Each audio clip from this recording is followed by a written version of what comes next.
Buen día, jóvenes señoritas.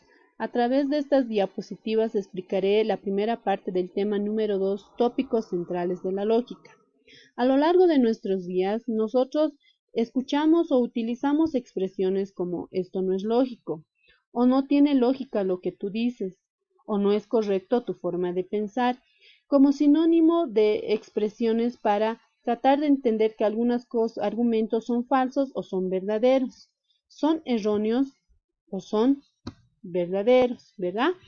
Entonces, la lógica ah, tiene una disciplina que es la lógica, que proviene de una voz griega, que es logos, que se traduce como razón e idea, que justamente estudia o se considera como la ciencia del pensamiento o la razón, que nos permite razonar correctamente para buscar la verdad con orden, facilidad y sin error. El pensamiento, por lo tanto, es una facultad que nosotros los seres humanos tenemos para abstraer mentalmente las cosas de nuestra realidad. La lógica, por lo tanto, va a investigar este pensamiento como un medio para crear conocimiento. Es importante también conocer cuál es la diferencia entre pensar y pensamiento.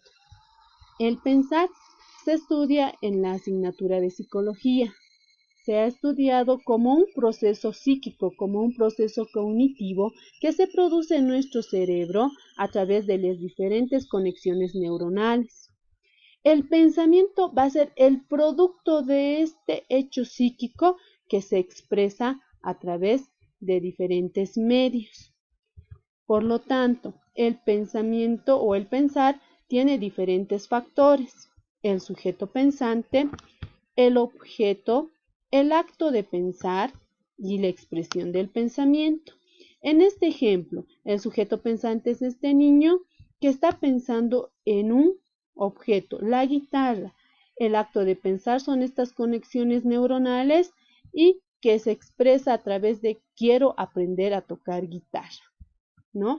La expresión del pensamiento puede ser a través del lenguaje, a través de gráficos, a través de señas, a través de movimientos o comportamientos, etcétera.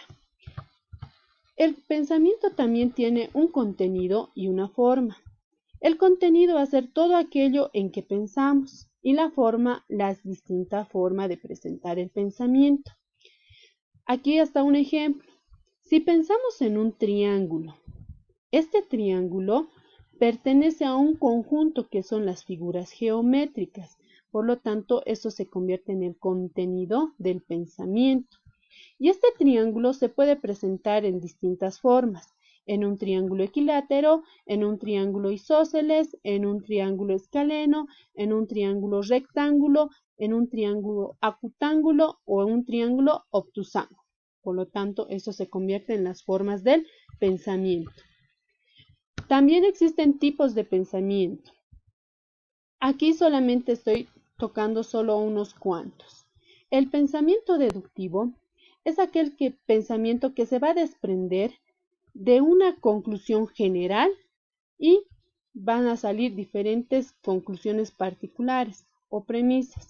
Por ejemplo, una conclusión que puede ser: todo ser humano es vertebrado. Por lo tanto, puedo decir: Juana es ser humano, Pepe es ser humano, María es ser humano, ¿verdad? Entonces, si digo todo ser humano es vertebrado, se sobrepone que estos seres humanos son vertebrados. El pensamiento inductivo va a partir de particular a lo general, al revés. Si yo digo Juan tiene miedo a las arañas, Pepe tiene miedo a las hormigas y Mateo tiene miedo a las abejas. Entonces, por lo tanto, voy a concluir, voy a decir todo hombre tiene miedo a los insectos. Ya estoy generalizando. El pensamiento analítico es aquel que nos permite separar un todo en las partes para identificarlos o categorizarlos. Por decirles, si nosotros hablamos de un sistema nervioso central, que nosotros tenemos un sistema nervioso central, para estudiar lo separamos en partes. Decimos, el sistema nervioso central se divide en sistema nervioso central, sistema nervioso periférico. El sistema nervioso central está compuesto por el cerebelo y el bulbo raquídeo, ¿verdad? Entonces separamos, ¿ya? El pensamiento interrogativo es aquel que nos permite plantear preguntas, identificando temas de nuestro interés. Si a alguien le gusta jugar fútbol, entonces dirá, ¿cuáles son las reglas o normas del fútbol? ¿Verdad? Es interrogativo.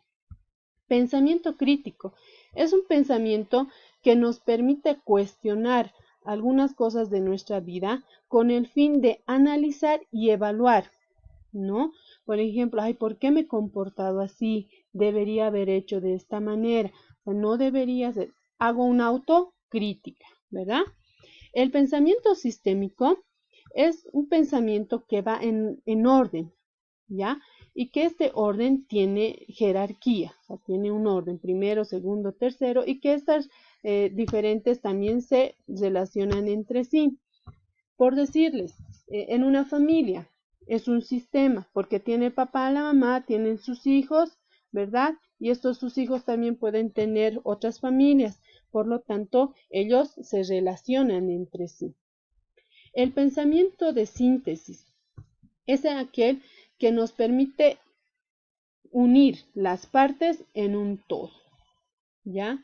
No puedo entender cómo funciona mi mano o por qué reacciona así si no entiendo cómo es el funcionamiento de todo mi cuerpo. El pensamiento creativo es aquel que nos va a permitir crear, modificar o innovar algo, un pensamiento nuevo, algo nuevo. Espero que hayan entendido la primera parte de este tema y les sirva para también estudiar para las diferentes actividades evaluativas que vamos a tener. Gracias.